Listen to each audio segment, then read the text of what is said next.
Tinalo ng Gilas Pilipinas ang Latvia sa sariling court nila sa score na 89-80 sa FIBA Olympic Qualifying Tournament.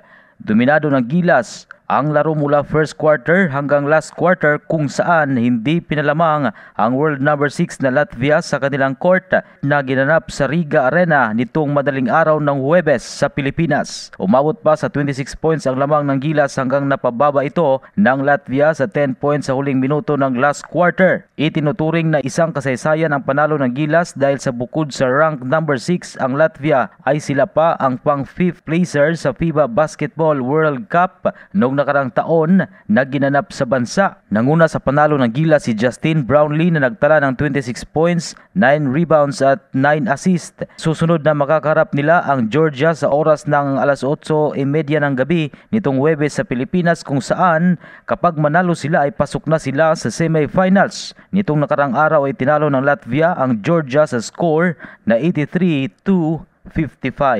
Yan ang balitang sports. Ito si Ray Tampos para sa Radyo Alternatibo Balita Nationwide.